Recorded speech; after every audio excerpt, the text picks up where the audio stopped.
Okay, so you're here because you like to cut through the noise, right? Mhm. Get to the heart of these big complex ideas Absolutely. without, getting bogged down in. And that's really what we're all about with these deep dives, right? This one, we're looking at Henry Fielding's Joseph Andrews, Yeah, great one. but we're not just going to like recap the plot or anything like that. We're trying to understand like the intellectual core of the thing, Yeah. the Ideas behind it. the ideas behind it, exactly. And so to help us do that, we have an essay we're drawing from by Martin C. Battuston. Right. It's called The Moral Basis of Fielding's Joseph Andrews. Yeah, it's really insightful. I think Batteston just does such a good job of laying out what Fielding was trying to do with this novel and how it fits into the broader context of, what was going on in the 18th century. Yeah, so what we're going to try to do is extract like the key elements of this for you.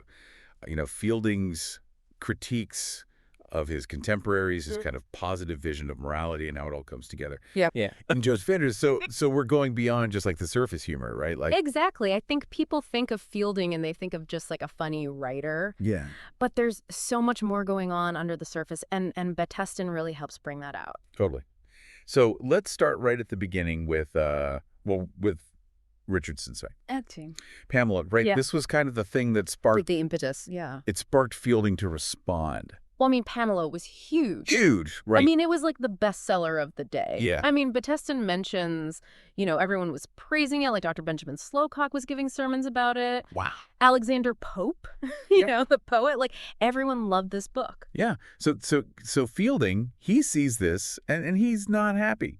Well, he's like, kind of famously prickly anyway. Right, yeah. He fancies himself this kind of like Hercules vinegar, Batteston uses that term, I love that. cleaning up the bad taste of the age. Yeah. So, he's already attacking people like Colley Cibber for their bad writing, and now he's got Pamela in his sights. So then we get Shamla, which is just a full-on like parody takedown. Oh, yeah. It's brutal. Even the full title is hilarious. An Apology for the Life of Mrs. Shamila Andrews, in which the many notorious falsehoods and misrepresentations of a book called Pamela are exposed and refuted. He's not subtle, No, not at all. but he's really just, trying to like just rip apart this facade of virtue that he sees in Pamela. Right. So Batteston points out that Shamla, like even though it's this really direct kind of vulgar attack on Pamela, Yeah. it kind of is the first step towards Joseph Andrews. Right. Like, I mean, if you look at it, you can see some of those same targets, right? Like they're both attacking corrupt clergymen. Right. Yeah. The Methodists who were kind of new on the scene and considered kind of radical, Sumner Middleton. Yeah. Okay. So those are like the surface level similarities. But Right. but Paston says there's a real shift happening. Oh, yeah. As Fielding moves from Shamila to Joseph Andrews. I mean, it's not just more of the same. Yeah. He's trying to do something different. So this leads us to a really important point that Fielding makes himself and that Batteston emphasizes, Okay. which is this distinction between burlesque and the comic. Oh, that's a good one. Yeah. So burlesque is what we see a lot in Shamla, and Fielding describes it as presenting. What is monstrous and unnatural. Yeah. And the humor comes from, surprising absurdity. Right. So like imagine like, I don't know, like a really serious like state dinner or something, Yeah. but it's happening in a bouncy castle. Yeah, exactly. Or like, you have like a queen giving a speech, but she's dressed like a clown. Yeah, it's like things being out of place. Out of a place. So the comic though is different. Yeah, much more grounded in nature. Yeah. Fielding says it aims to please the sensible reader through just imitation. Okay, so it's like it's reflecting reality, Yeah. but exaggerating the flaws to make a point. Exactly. Yeah, to provoke some thought. So Batteston does say though that Fielding will use burlesque elements in Joseph Andrews, Occasionally, yeah. but usually it's in like the language. Right, like when he's describing a battle or something. Yeah. So Yeah. so Shamla, the whole goal was to kind of destroy Pamela Yeah, take it down. through this over-the-top parody. Yeah. But Joseph Andrews is more refined. Yeah, he's satirizing society, Yeah. literature, but there's a deeper purpose there. So it's still funny, Oh, yeah, definitely still hilarious. but it's funny for a reason. With a point. With a point, right? Yeah, and I think it's important to remember that Batteston points out, the character of Parson Adams, Yeah. who kind of becomes the heart of the novel. Right? He wasn't even in the original plan. Really? Yeah, he's kind of a late addition. Wow. And once Fielding brings him in, it really changes the direction of the book. So now this is where I think Batteston really gets to the good stuff.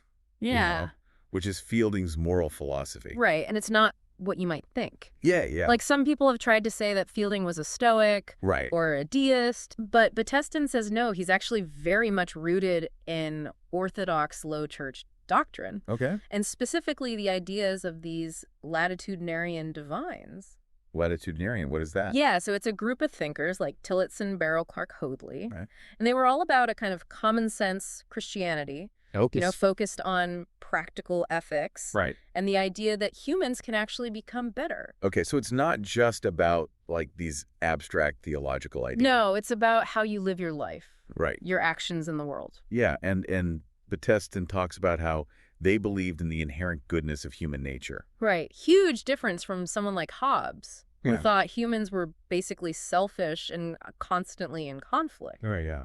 But the latitudinarians, they saw humans as capable of benevolence, Okay. of social feeling. And for them, salvation, it wasn't just about faith. No, Right. it was about good works, Yeah. active, comprehensive charity. Okay. So they would have disagreed with someone like Whitefield, Oh, yeah, absolutely. who was all about faith alone. Right.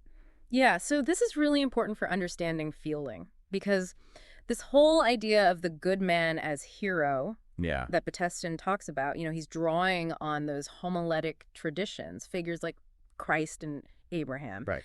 And that's really at the heart of Joseph Andrews.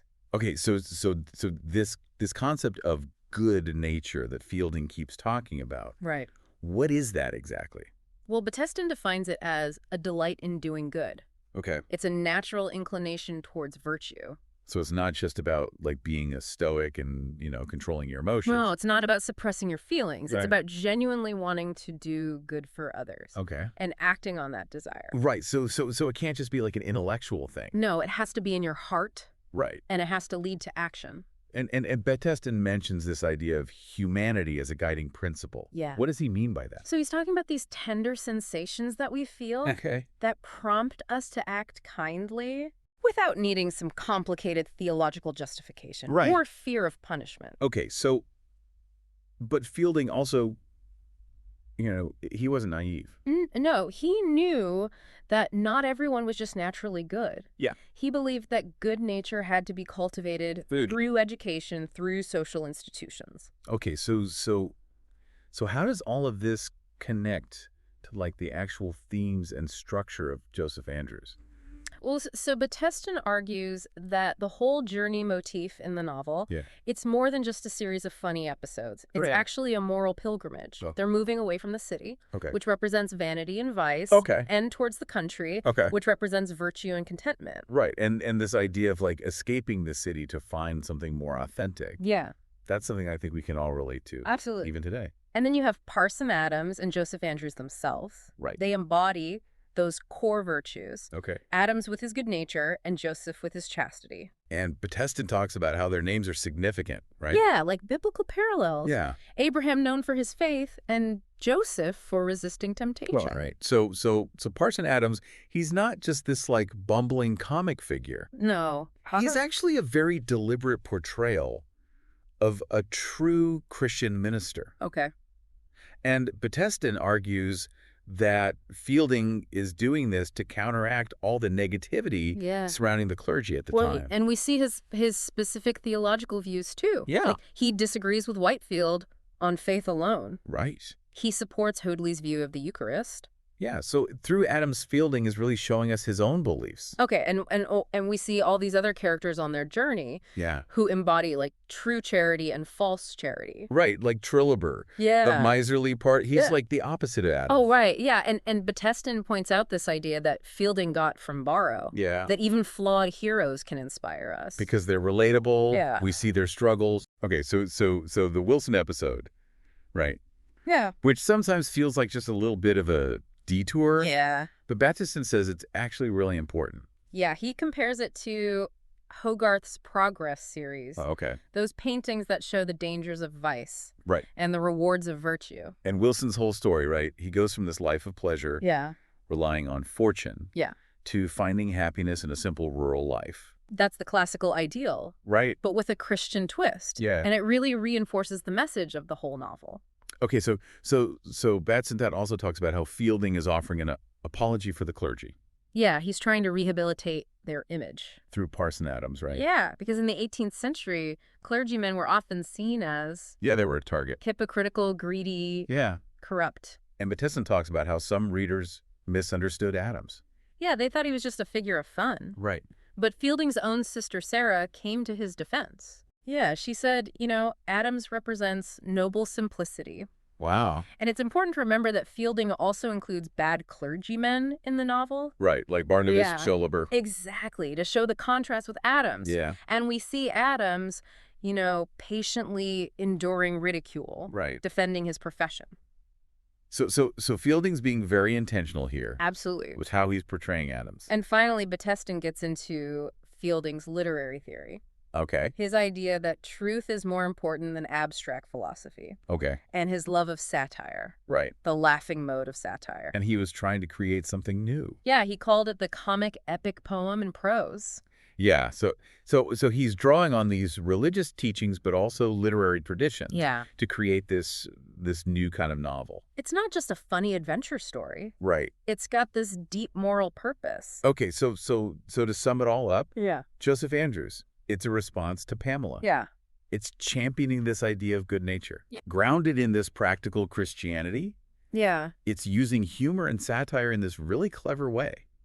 Yeah, and defending the clergy who Right. were under attack at the time. Right. So it's a really complex book Oh, yeah. with a lot going on beneath the surface. Absolutely. And Batiston helps us see that. Yeah, I think what's really fascinating is how much Fielding's observations about human nature, Yeah. the dangers of vanity, hypocrisy, Right. the importance of kindness, Yeah. how much those still resonate with us today. Totally. It's like you can read this 18th century novel and still learn something about yourself. Yeah. I mean, it makes you think, right? Like, what does it really mean to have good nature Yeah. in a world that's still full of vanity and self-interest? Yeah, great question. And maybe by looking closely at Joseph Andrews, Yeah, we can find some answers I think so. to those really big questions about how to live a good life. Absolutely. I think Fielding has a lot to teach us, Yeah. even centuries later.